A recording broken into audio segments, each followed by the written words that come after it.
آپ نے اب غور کرنا ہے کہ آپ کدھر کھڑے ہیں۔ آج میں کسی کام سے گزر رہا تھا تو میں نے ایک دکان میں رش دیکھا، نائی کی دکان پہ، تو اچانک تالیاں بجی۔ میں نے کہا کیا ہو گیا ان کو، کیا کر رہے ہیں؟ تو کہنے لگے جی وہ میچ لگا ہوا ہے جہاں پہ بیٹیوں کے ٹکڑے ہو رہے ہوں، دودھ پیتے بچوں کے ٹکڑے ہو رہے ہوں، اور مائیں 8ویں 9ویں مہینے کی حاملہ ماں کے پیٹ کو کاٹتا ہوا جس وقت بم کا پرزہ اس کو شہید کر کے جائے اور اس کے پیٹ سے وہ نوزائیدہ بچہ وہ بھی شہید ہو جائے، یہ منظر آنکھوں کے سامنے ہو اور قوم چھکے چوکے پہ تالیاں مار رہی ہو۔ بابا جی نے ایک بات کہی تھی، کیا یہ قوم ہنسنے کے قابل ہے؟ کیا فلسطین آزاد ہو گیا؟ کیا کشمیر آزاد ہو گیا؟ کیا برما کے بچوں کا بدلہ لے چکے ہیں آپ؟ اور اگر ایسا کچھ نہیں ہوا تو اپنے گریبان میں جھانکیے، ہم ہنسنے کے قابل نہیں ہیں۔ ابھی بہت کچھ امتحان باقی ہیں، ابھی بہت سارے ادھار باقی ہیں جن کا چکانا ہمارے اوپر فرض ہے۔ اللہ کا قرآن پڑھنے لگا ہوں، سبحان اللہ کہیے، ذرا بہتر انداز سے بولیے۔ خالق کائنات نے ارشاد فرمایا ما آتاکم الرسول فخذوہ وما نہاکم عنہ فانتہوا، جو تمہیں نبی عطا کرے لے لو اور جسے منع کرے منع ہو جاؤ۔ نبی رحمت صلی اللہ علیہ وسلم نے ہمیں کفر کے ساتھ دوستی سے منع فرمایا، ہمیں یہود و نصارہ کے ساتھ دوستی سے منع فرمایا، اور جناب اعلیٰ ہمارے فقہاء نے، ہمارے محدثین نے، ہمارے صوفیاء نے جناب اعلیٰ یہاں تک کہا کہ اگر مجبوری ہو جائے یہود و نصارہ سے تعلق رکھنا بھی پڑے تو اتنا صرف تعلق رکھنا چاہیے جتنا انسان کا قضاء حاجت کے لیے واش روم میں جانے کے لیے تعلق ہوتا ہے۔ وہ جب سخت مجبوری ہو بندہ تب جاتا ہے، وہاں پہ جا کے جناب اعلیٰ اطمینان سے لیٹڑیاں نہیں مارتا، وہاں پہ جا کے جناب خوشبوئیں نہیں سونگتا، وہاں پہ جا کے جناب اپنا ٹائم نہیں ویسٹ کرتا، بلکہ جناب اعلیٰ جب مجبور ہو جائے چند منٹوں کے لیے جاتا ہے، اور جب وہاں سے فارغ ہو فوراً باہر آ جاتا ہے۔ اگر عالم کفر سے تعلق ضروری ہو تو مجدد الفسانی فرماتے ہیں اتنا ہی رکھنا چاہیے جتنا واش روم میں جانے کے لیے تعلق رکھنا پڑتا ہے، مجبوری ہوتی ہے۔ ان کو دل میں جگہ مت دیجئے، ان کو دماغوں میں جگہ مت دیجئے، لیکن مسلمانوں کہاں جا کے رویا جائے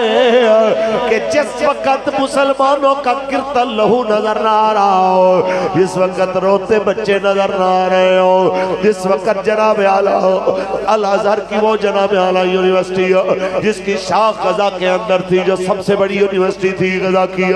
اس کو بھی تباہ کر دیا جائے، مسجدوں کے اندر آ کے اسرائیل کے جھنڈے لگا دیے جائیں۔ کوئی ہے 2.25 کروڑ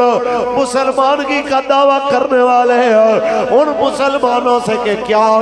اب بھی وقت نہیں آیا کہ جہاد ضروری ہو گیا، کہ اب بھی وقت نہیں آیا کہ جہاد لازم ہو گیا۔ یہ کینٹ کی دیوار کے ساتھ میں بیٹھا ہوں، میں تو چھوٹا تھا جب سے میں نے ہوش سنبھالا، میں یہی پڑھتا آیا ہوں کہ فوج کا سلوگن ایمان تقوی اور جہاد فی سبیل اللہ ہے۔ میں پوچھنا چاہتا ہوں او خدا کے بندو ہمیں بھی تو بتا دو وہ کون سا جہاد فی سبیل اللہ ہے جو کشمیر کے سکوت کے اوپر بھی شروع نہیں ہوا، جو برما کے قتل عام پہ بھی شروع نہیں ہوا، جو آج قبلہ اول کے سکوت اور جناب اعلیٰ اس کی تباہی و بربادی کو دیکھ کے بھی شروع نہیں ہوا۔ ہمیں بھی تو بتا دیجئے وہ جہاد کا وقت کب آئے گا؟ یاد کیجئے وہ 28 مئی 1998 کو کہ جب پاکستان نے ایٹمی طاقت ہونے کا اعلان کیا، آپ سے زیادہ بیرون ملک میں رہنے والے فلسطینیوں نے مٹھائیاں بانٹی، لوگوں کے ہاں کہیں بھی کام کرتے تھے انہوں نے مٹھائیاں بانٹی، اور جناب ایسے چوڑے ہو کے یہودیوں کو کہتے ہیں اب تمہیں پتا چلے گا، ہم تم سے پوچھیں گے۔ وہ کہتے ہوا کیا ہے؟ کہتے تمہیں نہیں پتا کہ پاکستان ایٹمی قوت بن گیا ہے؟ وہ ہمارا بھائی جس نے پاسپورٹ کے اوپر لکھا ہوا ہے کہ اسرائیل کے بغیر یہ ہر ملک میں جانے کے لیے کارآمد ہے، مطلب یہ ہے کہ ان کے منشور میں شامل ہے ہماری آزادی۔ جب جناب اعلیٰ اتنا عرصہ خوشیاں بنا کے 25 سال انتظار کر کے جب دیکھتے دیکھتے دیکھتے دیکھتے وہ تھک گئے، جب یہاں تک پہنچے کہ یہ تو بالکل بے حس ہیں، یہ تو اپنی شہرک کشمیر کے لیے بھی ہتھیار نہیں نکالتے، یہ تو جناب اعلیٰ اپنی شہرک کے لیے بھی لڑنا گوارا نہیں کرتے، ان کا غوری، ان کا عبدالی، ان کا شاہین ابابیل، حطف زرار، یہ تو اپنی سرحد کے ساتھ متصل بزدل قوم ہندوؤں کے ساتھ بھی لڑنا گوارا نہیں کرتے، انہوں نے جناب اعلیٰ ہمارے لیے کیا لڑنا آیا؟ تو جو کچھ ان کے پاس تھا اس کے ساتھ وہ میدان عمل میں آ کے طوفان الاقصی نام کا آپریشن شروع کیا، اس کے بدلے میں جناب اعلیٰ ہزاروں آزمائشیں، ہزاروں جانوں کے نذرانے بھی، 10,000 سے زیادہ تو کہتے ہیں میڈیا والے، لیکن آپ بتائیے ہزاروں عمارتیں شہید ہو چکی ہوں، ایک ایک عمارت میں 10 بندے بھی اگر ہوں، تصور کیجئے بات کہاں تک جاتی ہے۔ چھوٹے چھوٹے بچے، دودھ پیتے بچے ملبے کے نیچے دب گئے، حتیٰ کہ فریادیں کر کر کے فلسطینی تھک گئے، وہ ہمارے لیے لڑنے نہیں آ رہے، ہمیں بچانے نہیں آ رہے، تو ہمارے شہداء کو دفنانے ہی آ جاؤ۔ کوئی ہے سوال کرنے والا، کوئی ہے پوچھنے والا، لیکن اگر پوچھا بھی جائے تو کیا جواب دے جا کہ ان مظلوموں کو کہ آپ جن سے سوال کر رہے ہیں ان کو آپ کے ہسپتال پہ ہونے والے حملے کے بعد 3-4 ہزار بندہ جو ایک حملے میں مارا گیا، اس کے بعد اگلے دن ان کو آپ کے بچوں کے مرنے کا دکھ نہیں تھا، جن سے آپ امیدیں لگا کے بیٹھے ہیں ان کو پاکستان اور انڈیا کے میچ ہارنے کا دکھ تھا۔ جو قوم اپنا دل قبلہ اول کو نہ دے، اپنا دل میچوں کو دے دے، جو قوم اپنا دل رسول اللہ کو نہ دے، جو قوم اپنا دل بدماشوں کی فلموں ڈراموں کو دے دے، ان کی رسموں کو دے دے، ذرا تصور تو کیجئے اس قوم سے کیا مطالبہ کیا جائے۔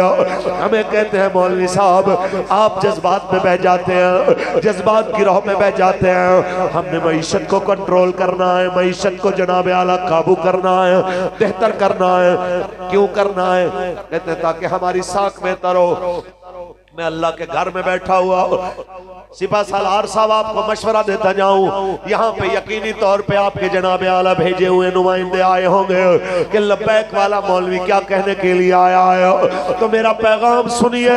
آپ نے کوشش کی ہے ڈالر کو نیچے لائے، پیٹرول کو نیچے لائے، کس لیے کہ فوج کی عوام میں گری ہوئی ساکھ بہتر ہو جائے۔ آپ کی کوشش کے باوجود بھی نہیں ہو سکی، ڈالر نیچے آ کے بھی جناب اعلیٰ وہ والی بات نہیں بنی، 40 روپے پیٹرول کم کر کے بھی بات وہ نہیں بنی۔ آج بھی سوشل میڈیا پہ آپ کے اوپر اسی طرح کا تبصرہ اور اسی طرح کی تنقید ہو رہی ہے۔ ایک مشورہ مسجد کے مولوی کا بھی مان لیجئے، آج جہاد فی سبیل اللہ کا اعلان کر دیجئے، ساکھ آپ کی یوں بڑھے گی جہاں سے آپ کے ٹرک اور ٹینک گزر جائیں گے، یہ قوم آپ کے ٹرکوں کی دھول کو بھی اپنی آنکھوں کا سرما بنانے کے لیے تیار کھڑی ہوگی، آپ کو پانی پلانے کے لیے تیار کھڑی ہوگی، آپ کے چہرے سے مٹی جھاڑنے کے لیے تیار کھڑی ہوگی، آپ کے بچوں کی حفاظت کے لیے تیار کھڑی ہوگی۔ لیکن اگر آپ سمجھتے ہیں میدان جنگ سے جناب کنارہ کشی کر کے، میدان جنگ سے بے جناب اعلیٰ دور ہٹ کے پیسے کو جناب مستحکم کریں ڈال